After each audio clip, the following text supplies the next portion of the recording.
नमस्कार दोस्तों।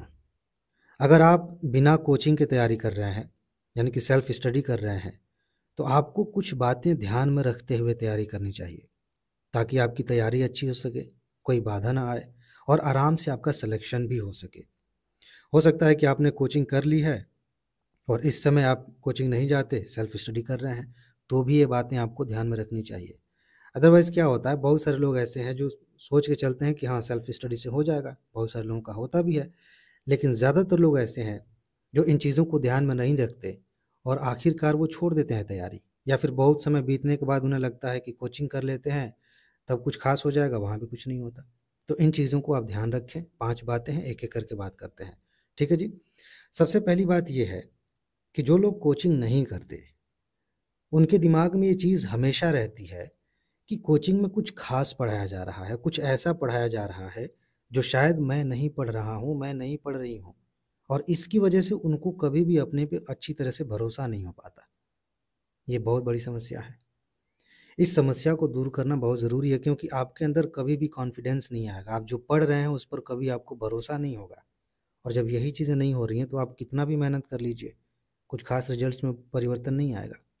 तो इसीलिए सबसे पहले ये भ्रम दूर कर लीजिए कि कोचिंग में कुछ खास पढ़ाया जा रहा है। कोचिंग्स में भी वही पढ़ाया जा रहा है जो आपकी किताबों में है, जो आप पढ़ रहे हैं। और अगर फिर भी आपको मेरे कहने से नहीं समझ में आ रही है बात, तो किसी भी ऐसे व्यक्ति से बात करिए जो किसी न किसी कोचिंग से जुड़े हैं। उनसे पूछिए कि क्या पढ़ाया जा रहा है। वो आपसे बताएँगे कि अभी पॉलिटी चल रहा है, अभी हिस्ट्री चल रहा है, अभी ये हो रहा है, वो हो रहा है। वो सारी चीज़ें तो आप खुद भी कर रहे हैं ना। कोचिंग का जो असली काम है वो है सही दिशा देना, आपको हर कदम पर गाइड करना, लेकिन कोई कोचिंग आजकल ऐसा करती नहीं है। तो कहीं से भी आप अपने मन में ये बात लेके मत घूमिए, ये बात लेके तैयारी मत करिए कि मैंने कोचिंग नहीं की या मैं कोचिंग नहीं कर रहा हूँ तो कुछ छूट रहा है, कुछ कमी रह रही है, कोचिंग में कुछ ऐसा पढ़ाया जा रहा है जिससे मुझे पता ही नहीं कि क्या है। ऐसा कुछ नहीं है। यही सारी चीज़ें पढ़ाई जा रही हैं वहाँ भी। ये पहला भ्रम है जो आपको दूर करना है, ताकि आप जो पढ़ रहे हैं, जो लेके चल रहे हैं, उस पर भरोसा कर सकें। अदरवाइज़ आप भटकते रहेंगे और फाइनली आपकी तैयारी भी खराब हो जाएगी। दूसरी बात जो कि इससे ज़्यादा इम्पोर्टेंट है, एक-एक करके हम जैसे-जैसे आगे बढ़ रहे हैं, दूसरी, तीसरी, चौथी, 5वीं, एक-एक बात पहले से ज़्यादा महत्वपूर्ण होती जाएगी। और दूसरी बात क्या है, आपको कोचिंग से 2 कदम आगे चलना पड़ेगा। 2 कदम आगे चलने का क्या मतलब है? मान लीजिए कि आपने कोचिंग जॉइन किया होता, आप जाते, 2 से 3 घंटे की एक क्लास होती, फिर चले आते। नॉर्मली ऐसा होता है। आपकी कोचिंग साल भर चलती, 1.5 साल चलती, 2 सालों तक चलती। कुछ ऐसा प्लान हो सकता है, कोचिंग्स का होता है। आपको इससे आगे कैसे रहना है, कैसे आसानी से रह सकते हैं, ये समझिए। अगर आपने कोचिंग किया होता और 3 घंटे की क्लास होती, तो इस 3 घंटे की क्लास को जॉइन करने से पहले का टाइम देखिए कि आप क्या करते। उससे 1 घंटे पहले, 2 घंटे पहले आपका दिमाग उधर जाना शुरू हो जाता है। आप तैयार होने लगते हैं, बहुत सारी चीज़ें करने लगते हैं, फिर आप पहुँचते हैं कोचिंग। 3 घंटे आपने पढ़ाई की, वहाँ से फिर वापस आ रहे हैं, यहाँ भी टाइम लग रहा है। यानी कि 3 घंटे की कोचिंग करने के लिए आपको कम से कम 5 घंटे देने पड़ते हैं। नॉर्मली ये सामान्य-सी बात है। अब आप कोचिंग नहीं जा रहे हैं, तो आप ऐसा करिए कि किसी भी कोचिंग को जो आपको लगता है कि ये ठीक-ठाक पढ़ा रहे हैं, हालाँकि मैंने ज़ीरो टू जीनियस में बहुत कायदे से आपको बताया है कि आप कोचिंग करें या ना करें, सारी चीज़ें मैंने बताई हैं। अब तो मौका निकल गया, इस महीने के लास्ट में दोबारा मौका मिलेगा उससे जुड़ने का, तो आप उसे देख सकते हैं, ताकि आपको पता चल जाए कि कोचिंग करना चाहिए कि नहीं करना चाहिए। खैर, हम इस पे आते हैं कि आप किसी भी कोचिंग का शेड्यूल उठाइए और देखिए वो कितने दिन में सिलेबस पूरा कर देते हैं, कितने महीनों में, सालों में। मान लेते हैं, सामान्य तौर पर मान लेते हैं कि 1 साल में, यानी कि 12 महीनों में उन्होंने टारगेट रखा है कि हम पूरा करके दे देते हैं। आप उसी के हिसाब से मान के चलिए कि मुझे ये काम 6 महीनों में करना है। क्यों? क्योंकि आप तो कोचिंग जा नहीं रहे, आपका समय बच रहा है, तो उस बचे हुए समय को आप यहाँ लगाइए। आप पूरा सिलेबस, जितनी भी चीज़ें आप कोचिंग में देख रहे हैं कि हाँ, शेड्यूल दिया है, ये सब चीज़ें कवर करनी है, उसको लेके आइए और उसी हिसाब से प्लान बनाइए कि भाई उतना ही समय तो मुझे भी देना है, जो कोई लाखों रुपए देने के बाद जाके इन चीज़ों को कवर करेगा। समय उतना का मतलब जो क्लास में चलेगा, ठीक है? जो क्लास में समय हम देने जा रहे हैं। तो उस हिसाब से आप प्लान बनाइए कि अगर कोचिंग वाले इसको 12 महीने में कर रहे हैं, हम 6 महीने में करेंगे और कर सकते हैं। क्योंकि कोचिंग में बहुत सारी बकवास भी होती है, बहुत सारा समय भी इधर-उधर खराब होता है। आप यहाँ पढ़ाई कर रहे हैं। और पढ़ाई खुद से कर रहे हैं, इसमें कई सारी चीज़ें शामिल होती हैं। कुछ चीज़ें आप किताबों से पढ़ रहे हैं, कुछ यूट्यूब से कवर कर रहे हैं, कुछ गूगल से कवर कर रहे हैं। ये सारी चीज़ें मिला के मैं कह रहा हूँ कि आप इस हिसाब से प्लान बना सकते हैं और बहुत आसानी से कवर भी कर सकते हैं। क्योंकि आपके समझने की क्षमता हो सकता है कि उससे ज़्यादा बेहतर हो, जो वो समझ के टीचर आपको पढ़ाएगा 3 घंटे तक एक ही टॉपिक पढ़ाएगा, हो सकता है कि 3 घंटे में आप पूरी किताब रिवाइज़ कर जाएँ। कितनी कमाल की बात है। कोचिंग में एक लिमिट ये होती है कि कोई चीज़ आपको अच्छे से पता है और आप जानते हैं कि ये 10 दिन में भी ख़त्म कर देते सारा विषय ना, तब भी हम इसको जो है कवर कर लेते। लेकिन फिर भी 1.5 महीने आपको झेलना पड़ेगा। कोई विषय ऐसा है जिसको लेके आप परेशान हैं, तैयार नहीं हैं, लेकिन वो 2 महीने में ख़त्म हो गया, ज़रूरत थी कि उस पे और समय दिया जाता। तो यहाँ पे आप अपने हिसाब से एडजस्ट कर सकते हैं, ये एक फ़ायदा है। तो आप इस हिसाब से प्लान बनाइए ताकि 6 महीना नहीं, अगर मान लेते हैं 6 महीने आपने काम किया, कुछ चीज़ें रह गईं, 7 महीने लग गए, 8 महीने लग गए, इसमें एक अलग मज़ा है। और अगर आपके पास टारगेट नहीं है, तो वही सारी चीज़ें करने में आप 2 साल भी लगा सकते हैं, 3 साल भी लगा सकते हैं, उससे ज़्यादा भी हो सकता है और चीज़ें कवर नहीं होंगी। क्योंकि आपके पास कोई पूरा कंप्लीट ढाँचा नहीं था कि हमें कहाँ तक जाना है, कितना कवर करना है। और इसी चीज़ को लेकर के तीसरा पॉइंट है, जो कि बहुत ज़्यादा महत्वपूर्ण है, अपना स्टडी मटेरियल सीमित रखिए। बिना कोचिंग की तैयारी करने वाले जो भी दोस्त हैं, उनके मन में ये चीज़ आती है, कि यार कोचिंग में तो सब कवर करा दिया जा रहा है, हम तो पढ़ ही नहीं रहे हैं, हमारे पास तो मटेरियल ही नहीं है। हो सकता है कि जो टीचर पढ़ा रहा है पता नहीं कहाँ से पढ़ के आया है, रिसर्च करके आया और फिर पढ़ा रहा है। ऐसा कुछ नहीं है, वही सारी किताबें जो आप पढ़ रहे हैं, वहीं पढ़ के टीचर भी आपको पढ़ा रहा है। वही करंट अफ़ेयर जो आप तक पहुँच रहा है, वहीं पढ़ के टीचर आपको पढ़ा रहा है क्लास में। तो आप अपना स्टडी मटेरियल एकदम सीमित करके चलिए। ये मत मान के चलिए कि कोचिंग में बहुत ज़्यादा पढ़ाया जाता होगा तो हमें बहुत ज़्यादा पढ़ना चाहिए, पता नहीं क्या-क्या है। कई कोचिंग्स की आपने वीडियोज़ रखी हुई हैं, बहुत सारी किताबें रखी हुई, उससे कुछ ख़ास नहीं होना है। आप तय करिए कि कितने से काम हो जाएगा। इस चैनल पर मैं सबसे ज़्यादा किसी चीज़ पर ज़ोर देता हूँ, तो वो यही है कि मैं आपको बार-बार कहता हूँ कि पढ़ने के लिए ज़्यादा चीज़ें नहीं हैं, बहुत थोड़ी-सी चीज़ें हैं और इसीलिए मैं चाहता तो मुझे कोई दिक्कत नहीं थी, मैं सबूत नहीं दिखाता, मैं बार-बार कुछ टॉपिक्स पढ़ा रहा हूँ और हर साल आपको सबूत दिखा रहा हूँ। यूपी पीसीएस की अगर बात करें, तो 77 क्वेश्चन्स मैंने पढ़ाया था थोड़ा-सा ही, साढ़े 6 घंटे की वीडियो थी, थोड़ा-सा स्टडी मटेरियल दिया था, 77 क्वेश्चन्स आए थे। उसे आप बार-बार एक ही दिन में कई बार रिवाइज़ कर सकते थे। 2023 में यहीं से 78 क्वेश्चन्स आए थे। यूपीएससी की बात कर लीजिए, 65 क्वेश्चन्स आए थे टॉप 300 की सीरीज़ से और इस बार इतना कठिन था फिर भी जो है 54 क्वेश्चन्स। ये सब मैं क्या कर रहा हूँ? क्यों दिखा रहा हूँ? अपना प्रमोशन करने के लिए। वो तो हो ही जाएगा, आज नहीं तो कल जो पढ़ने वाले जो सीरियस लोग हैं, वो तो जान ही जाएँगे कि इस चैनल पे क्या मिल रहा है। लेकिन इसके पीछे जो असली जो मुद्दा है, वो ये है कि आपको यकीन हो सके कि ज़्यादा नहीं पढ़ना, कम ही पढ़ना है, जो महत्वपूर्ण है उसे पढ़ना है, उसे तैयार करना है। फिर देखिए कितना कमाल होता है। उसी को बार-बार रिवाइज़ करेंगे, बार-बार रिवाइज़ करते-करते कॉन्फिडेंस बढ़ेगा। अदरवाइज़ कोचिंग कर लिए, 4-4 कोचिंग कर लीजिए, कुछ रिवाइज़ नहीं किया, कुछ ढंग से नहीं पढ़ा, दिमाग में है ही नहीं, एग्ज़ाम देने बैठ गए हैं, कुछ याद ही नहीं आ रहा।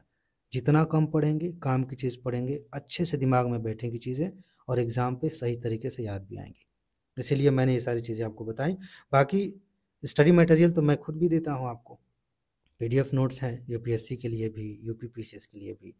आप यहाँ कमेंट बॉक्स में जाएँगे, वहाँ पे एक लिंक दिया गया है, वहाँ पे आपको जानकारी मिल जाएगी, ठीक है? व्हाट्सएप नंबर उसी वीडियो के लास्ट में व्हाट्सएप नंबर भी है, तो उस नंबर पे भी मैसेज करेंगे, जानकारी मिल जाएगी।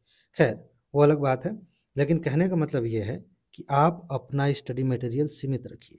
आप एक लिस्ट बना लीजिए, मन करे तो 10 दिन का टाइम लीजिए, जितने भी टॉपर्स हैं, जितने भी टीचर्स हैं, जो भी बता रहे हैं, उन सबको ध्यान में रखते हुए नोट करिए और कन्क्लूज़न पे पहुँचिए कि बस इतने से काम हो जाएगा, उसके बाद से चाहे कुछ भी हो जाए। हमें किसी और चीज़ पर ज़्यादा ध्यान नहीं देना है। नहीं तो क्या होता है ना, हमें बस ये फ़ील हो जाए कि एक क्वेश्चन शायद उधर से आ जाएगा जो हमारे पास है उसमें से कहीं से नहीं आएगा। उस एक क्वेश्चन के लिए हम नई किताब खरीद लाते हैं, नई मैगज़ीन खरीद लाते हैं।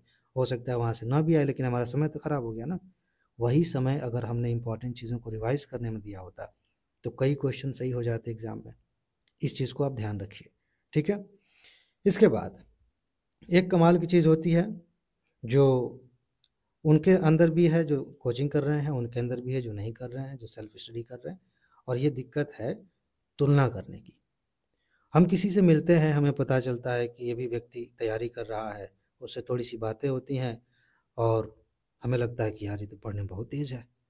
इसका तो पक्का हो जाएगा, और मन ही मन हम उससे अपनी तुलना करने लगते हैं। या कोई ऐसा व्यक्ति मिल जाता है जो बड़ी-बड़ी बातें कर रहा है, इधर-उधर की बातें कर रहा है, ऐसे कह रहा है कि इस बार तो हमारा हो ही जाएगा, दुनिया भर की चीज़ें हैं, और अंदर से आपको रियलाइज़ होता है कि अरे इसको तो कुछ नहीं आता है, और आप खुश हो रहे हैं कि मुझसे ज़्यादा समझदार कोई है ही नहीं। देखो मेरे सामने इतना कूद रहा है, इसका कुछ देखने में लग रहा है कि इसका कुछ नहीं होने वाला है। इन दोनों सिचुएशंस में जब आप तुलना करते हैं तो आप गलत डायरेक्शन में चले जाएँगे। जो व्यक्ति आपसे आगे है, अगर आप उससे तुलना करेंगे, आपका कॉन्फिडेंस लो हो जाएगा। हो सकता है कि वो जो भाव बना रहा था, वो आपको दिखाने के लिए ही कर रहा था। कुछ ऐसी बातें कर रहा था जो जान रहा था कि आपको नहीं पता है, ऐसा करेंगे तो इंप्रेशन बन जाएगा। लेकिन आपका नुकसान हो गया ना अगर आपने तुलना किया तो। मन में मान के चलिए ठीक है भाई, जैसे तुम हो। भले मुँह पे तारीफ़ कर दीजिए, बाकी अंदर ये लेके चलिए कि तुम्हारी तैयारी तुमको मुबारक, हम अपना देख रहे हैं। ठीक है? और वैसे ही जब आप किसी और से तुलना करते हैं जो कि आपसे कमज़ोर है, तो भी आप गलत डायरेक्शन में जाएँगे। आपको गलत घमंड हो जाएगा कि आप बहुत तेज़ हैं पढ़ने में, आपने तो सब कुछ तैयार कर लिया है। भाई तुलना ही हम ऐसे इंसान से कर रहे हैं जिसका कुछ नहीं तैयार है, हम बेहतर तो दिखेंगे ही। इन दोनों में से किसी से तुलना नहीं करनी। अगर तुलना करनी है, अगर अपनी प्रोग्रेस देखनी है तो हमेशा खुद से तुलना करिए। और खुद से तुलना करने का क्या उपाय है? सबसे बढ़िया उपाय है कि कल आपने जो किया, आज उससे कितना बेहतर हो पाए।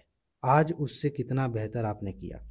कल जो आप थे, 1 हफ्ते पहले जो थे, 1 महीने पहले जो थे, 6 महीने पहले, साल भर पहले जब आपने तैयारी शुरू की थी, वहाँ से लेकर के अभी तक का सफ़र कैसा रहा है? कुछ बेहतर हो रहा है? क्वेश्चंस और अच्छे से समझ में आ रहे हैं? नेगेटिव मार्किंग और कम हो रही है? आंसर राइटिंग में आसानी आ रही है? ये सारी चीज़ें आप देखिए। खुद से तुलना करेंगे तभी सही मायने में बेहतरी आएगी। ये चीज़ आप ध्यान में रखिए।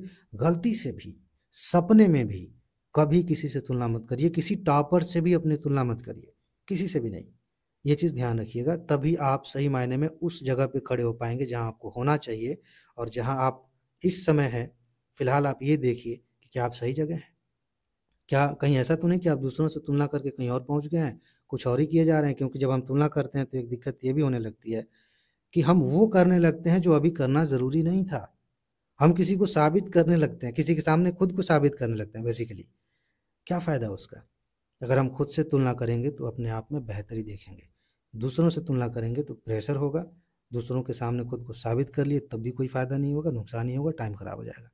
अब इसके बाद 5वीं बात जो सबसे ज़्यादा महत्वपूर्ण है, और ये आपकी सबसे बड़ी ज़िम्मेदारी है। इस बारे में आपसे कोई बात नहीं करेगा। ना आपके घर वाले बात करेंगे, ना आपके टीचर्स आपसे बात करेंगे, ना टॉपर्स आपसे बात करेंगे।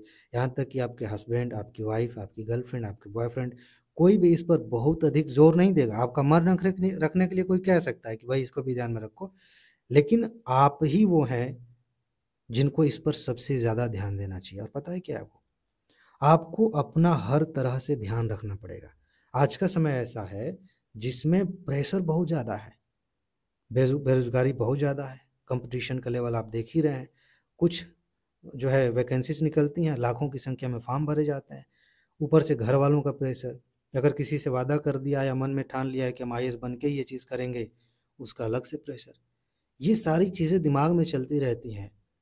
हम में से बहुत सारे दोस्त ऐसे हैं, जो सिर्फ़ इसी वजह से फ़ेल हो जाते हैं। वो मेहनत खूब करते हैं, जी-जान लगा के मेहनत करते हैं। उस पर 1% भी कोई डाउट नहीं कर सकता। लेकिन दिक्कत ये है कि इस भीड़-भाड़ में, इस भाग-दौड़ में वो अपने आप को भूल जाते हैं। वो खुद को कहीं पीछे छोड़ देते हैं। तैयारी में आने से पहले जो रौनक उनके चेहरे पर थी, उनकी सेहत में जो एक निखार था, उनके मन में जो खुशी थी, वो सब पता नहीं कहाँ पीछे छूट जाती है। हम इसलिए थोड़ी आईएएस बन रहे हैं, इसलिए थोड़ी पीसेस निकाल रहे हैं कि हम अपने आप को नरक बना लें। हम ऐसे बना लें खुद को कि देखने से ही लगे कि यार कितना दुखी, कितना ही मतलब प्रताड़ित व्यक्ति है। फिर क्या ही फ़ायदा इन चीज़ों का? और ये सारी चीज़ें कोई और आपको नहीं दे सकता। ये आपकी ज़िम्मेदारी है कि ये सब कुछ करिए, दिन-रात मेहनत करिए, खूब मेहनत करिए, लेकिन अपना ख़्याल रखिए। और ख़्याल 2 स्तरों पे, अपने शरीर का ख़्याल रखिए, पहली बात, अच्छा खाना खाइए, हल्के-फुल्के एक्सरसाइज़ करिए, खुद को समय दीजिए, थोड़ा आराम करिए। ये नहीं कि लगातार कितने महीने से लगे हुए हैं, मानसिक रूप से, शारीरिक रूप से खुद को छुट्टी नहीं दिया, आराम भी करिए। और दूसरा लेवल जो है, वो आपके मन का है। आप ऐसे विचारों में थोड़ी देर के लिए खो जाइए जिनसे आपको अच्छा लगता है। आप थोड़ी-सी ऐसी चीज़ें पढ़िए, कुछ ऐसी वीडियोज़ देखिए जिससे आपका कॉन्फिडेंस बढ़ता है, जिससे मन शांत होता है, अच्छा लगेगा। अगर आप शारीरिक और मानसिक रूप से स्वस्थ रहेंगे, तो जो बातें अभी तक मैंने बताई हैं या फिर जो मैंने नहीं बताई हैं आपको आगे दिखेंगी कि इस पर काम करना चाहिए, वो सारी चीज़ें बेहतर होंगी। उन सब पे अच्छा काम होगा। ठीक है जी? तो ये कुछ महत्वपूर्ण बातें हैं जो आपको ध्यान में रखनी चाहिए मेरे ख़्याल से। अगर आप सेल्फ़ स्टडी कर रहे हैं, खुद से पढ़ाई कर रहे हैं तो। और बाकी वीडियो के अंत में मैं जो बोलता हूँ आपको पता ही है। अपना ख़्याल रखिए, खुश रहिए, मस्त रहिए, मुस्कुराते रहिए। जल्दी से सफल होइए और ज़िंदगी को एन्जॉय करिए। आगे मिलते हैं। नमस्कार।